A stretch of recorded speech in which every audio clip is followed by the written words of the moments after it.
Pemirsa, kembali lagi di Ngopi 45 dan kita masih membahas seputar persaingan SDM lokal dan asing di Palembang. Anda juga dapat bertanya ataupun berkomentar kepada kami melalui line telepon di 07113646666. Saat ini saya sudah bersama dengan Bapak Ramali STMT selaku Kabid Penempatan dan Perluasan Tenaga Kerja dari Dinas Ketenagakerjaan Kota Palembang. Dan sekarang juga telah hadir bersama kami yaitu Bapak Tarikh Rashid selaku pengamat sosial. Selamat malam Bapak Tarikh Rashid. Bapak, tadi kita juga sempat membahas mengenai persaingan SDM lokal dan asing di Palembang. Memang tidak bisa menutup kemungkinan tadi seperti dikatakan oleh Bapak Ramali bahwa sekarang ini memang kita sudah mulai memasuki masyarakat ekonomi ASEAN di mana globalisasi dalam hal pekerjaan itu sudah mulai terbuka lebar. Dari Bapak Tarikh Rashid sendiri melihatnya bagaimana ini Pak? Mengingat banyak sekali sebenarnya lulusan-lulusan perguruan tinggi yang lulus dari perguruan tinggi di Palembang ini semakin hari semakin bertambah. Sementara tenaga kerja asing ini juga sudah semakin kita bisa katakan diberikan sedikit lebih kemudahan untuk bisa bekerja di daerah kita. Bagaimana Bapak melihat dari sisi sosial? Ada dua hal yang harus kita lihat ya. Dari sisi positif bahwa tenaga asing bisa masuk ke Indonesia, itu pun dengan kualifikasi tertentu ya. Karena ada undang-undang yang mengatur. Nah, yang menjadi problem kalau tenaga asing itu masuk ke daerah kita atau di Indonesia itu kualifikasinya kelas-kelas pekerja kasar yang bisa ditangani oleh tenaga kerja di Indonesia atau di Sumatera Selatan.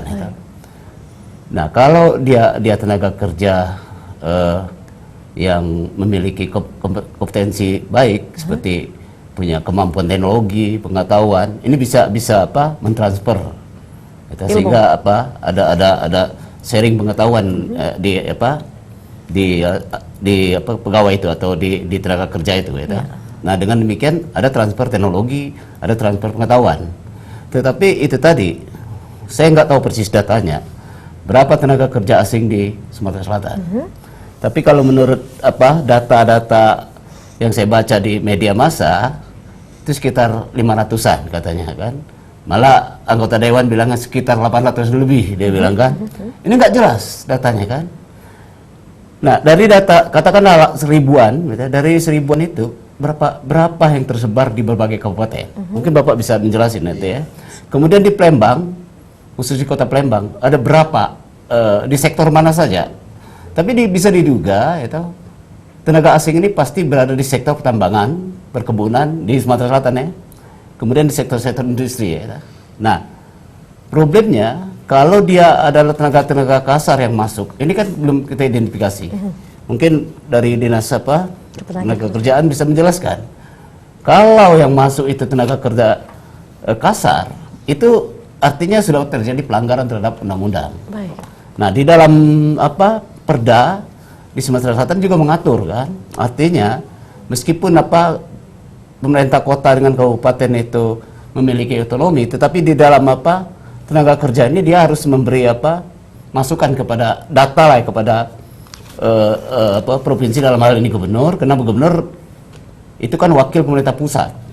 Nah, perlu dilihat jika tenaga asing ini yang berbahaya adalah kalau di dalamnya mengandung kepentingan politik.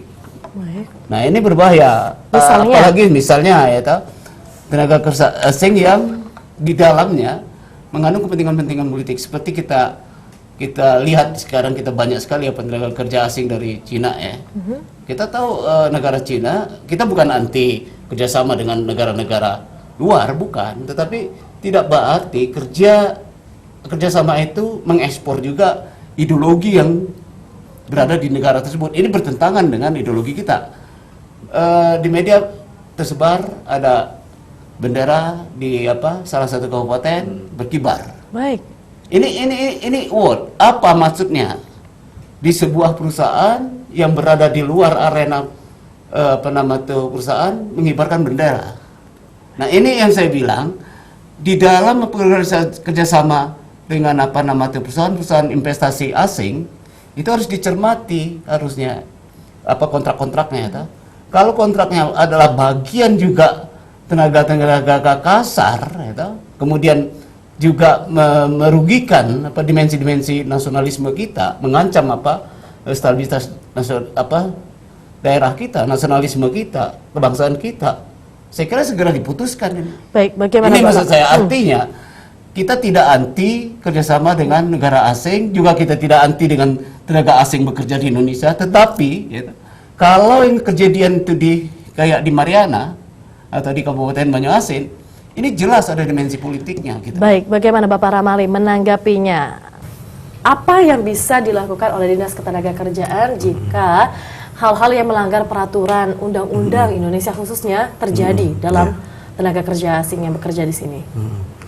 Jadi sebelumnya tadi sudah saya jelaskan juga ke ini Pak. Jadi sebagai untuk mengulas sedikit bahwa tenaga kerja asing yang ada di Kota Palembang khususnya ini yang terdaftar di Dinas Ketenagakerjaan itu ada 124 orang. Jadi Palembang. Di Palembang ya Mbak, bukan di Sumsel. Ada 124 orang, itu kebanyakan bekerja di sektor pengolahan. Pertama pengolahan bahan, industri lah. Dari bahan baku menjadi bahan setengah jadi, dari bahan baku menjadi bahan jadi.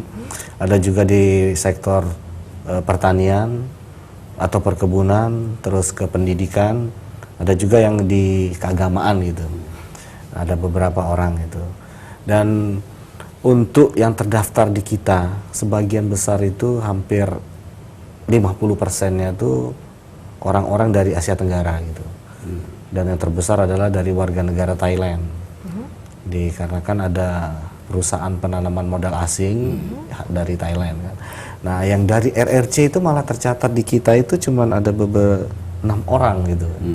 6 orang yang dari Republik Rakyat Cina yang melaporkan bekerjakan tenaga kerja dari RRC. Yang terlapor Mbak, yang di sini. Dan ilegal nah, jadi itu tadi kaitannya ke masalah yang ilegal tadi sudah saya bilang, ini tidak bisa cuman Dinas Ketenagakerjaan aja, karena ini sifatnya kan orang masuk ini tadi bukan ada yang pura-pura jadi turis Pak. Tahu-tahu di sini bekerja. Betul. Ada yang memang kalau memang mereka niatnya bekerja, ya ada aturan dan ada prosedur yang harus mereka lengkapi. Baik, Bapak Ramali, mohon maaf saya potong sebentar karena sekarang sudah ada Bapak Arman di Muara Enim yang ingin berbincang bersama kita. Saya angkat sebentar Pak ya. Selamat malam Bapak Arman. Ya. Apa kabar Pak? Ya baik. Baik, silakan Bapak ingin bertanya atau berkomentar. Ya, kami cuman memberi pesan, Bu. Karena di PLT itu banyak pengangguran, kok banyak orang-orang dari luar bekerja itu. Sekarang yang kami pertanyakan, coba dicek legal kan nggak mereka itu? Baik. Halo? Ya, halo Bapak. Ya, jadi maksud saya kan tenaga kerja asing dari Tiongkok itu kan banyak orang kerja. Nah, itu kebenaran mereka itu legal kan nggak? Itu pernah dicek nggak ke PTGH MM di Gunung Raja di PLTU itu? Baik. Itu saja Bapak. Iya. Akan ditanggapi. Terima kasih banyak. Selamat malam. Salam untuk keluarga. Malam, ya. Boleh Bapak Ramali bisa menjawab mungkin kita lebih membahas ini pertanyaan betul kebijakannya dari sepengetahuan dari Dinas Ketenagakerjaan Kota Palembang. Ini aturannya sebenarnya bagaimana, boleh diulang kembali, tenaga kerja asing yang boleh bekerja di daerah khususnya Kota Palembang ini dalam jabatan apa saja dan apa saja yang tidak boleh. Jadi memang untuk jabatan itu sudah diatur oleh keputusan Menteri Ketenagakerjaan nomor 16 tahun 2015 itu ada beberapa jabatan yang memang dilarang untuk warga negara asing atau tenaga kerja asing mendudukinya, seperti jabatan untuk Human Resource Development, bagian humas, bagian pengembangan karir, bagian yang berkaitan dengan kompetensi atau menilai pekerja. Itu jadi itu dilarang sama sekali ya. Dan di luar itu ada pekerjaan-pekerjaan yang dalam artian bukan membutuhkan kompeten tapi skill gitu ya. Jadi mereka misal di pekerjaan yang ya kalau bahasa ininya pekerja kasar lah, seperti buruh angkut, naik turun ngangkat barang misalnya, itu dilarang. Diharuskan tenaga kerja lokal yang bekerja.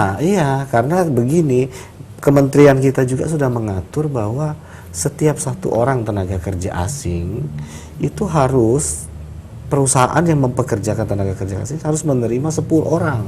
Satu tenaga kerja asing sama Oh, dengan 1 banding 10 Di satu perusahaan? Di suatu perusahaan 1 banding 10 untuk TKI-nya, dan 1 orang itu diwajibkan menjadi pendamping tenaga kerja asing ini. Pendamping ini tujuannya itu tadi Pak, transfer ilmu, transfer skill, transfer kompeten, tujuan seperti itu. Baik, nanti kita lanjutkan lagi karena sekarang sudah ada Bapak Iwan yang juga ingin berbincang bersama kita. Selamat malam Bapak Iwan. Selamat malam. Apa kabar Pak? Baik. Baik, silakan Bapak ingin bertanya atau berkomentar. Ya, ini berkomentar Silakan, tentang Bapak. sumber daya asing dan lokal ini, Mbak ya. Iya.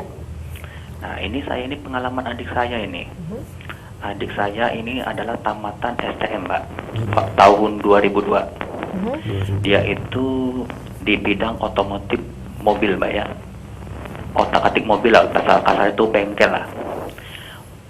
Jadi dia ke Jakarta, melamar di sebuah perusahaan ternama lah untuk mobil Indonesia ini, dan ternyata dia ditolak untuk bekerja di perusahaan di bidang otomotif tersebut.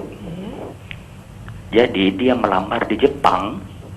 Adik saya itu pas dites di orang Jepang di sana, adik saya lulus. Nah, berarti orang Indonesia ini tidak melihat kompetensi adik saya itu. Padahal adik saya itu benar-benar punya kompeten di bidang otomotif, dan sekarang malah dia sudah punya istri orang Jepang loh Mbak, udah menikah di sana. Nah, ini orang Indonesia ini maunya melihat gelar ini, ST lah, inilah, belum tentu orang ST itu lebih pintar dari yang tamatan STM tadi Mbak. Dia itu aja komentar saya Mbak, terima kasih. Terima kasih banyak. Selamat malam, salam untuk keluarga. Ini mungkin bisa ditanggapi oleh Bapak Tahir Rashid selaku pengamat sosial. Bagaimana Bapak melihat fenomena ini? Ya, itu banyak faktor ya. Pertama, bisa aja terjadi sistem KKN masih berlangsung di dalam sistem rekrutmen pegawai ya. Kedua, mungkin juga soal-soal pungli karena nggak ada masukan itu sehingga nggak diterima. Ya beginilah memang kultur di Indonesia itu. Seseorang yang memegang kekuasaan itu akan memanfaatkan kekuasaannya untuk kepentingan pribadinya, bukan lagi kepentingan perusahaan. Seperti Bapak tadi kan menganalogkan, membandingkan ya, proses yang terjadi di Jepang, ya melihat kompetensi, ya keterampilan dia kan. Ya, tentu saja dengan dibuktikan keterampilan dia di otomotif segala macam, ada nilai-nilainya ya. Nah, di kita kan sulit. Nilai yang tinggi belum tentu akan diterima gitu kan. Nah, tetapi yang ingin saya Pak Arman tadi yang di Muara ini, gitu, saya kira ini menyangkut kebijakan di Sumatera Selatan. Gitu. Yang jelas di dalam undang-undang itu ditegaskan bahwa untuk tenaga-tenaga kasar gitu, yang bisa ditekel oleh sumber daya manusia di Indonesia, termasuk di Sumatera Selatan, itu tidak boleh, kecuali hal-hal yang berkaitan dengan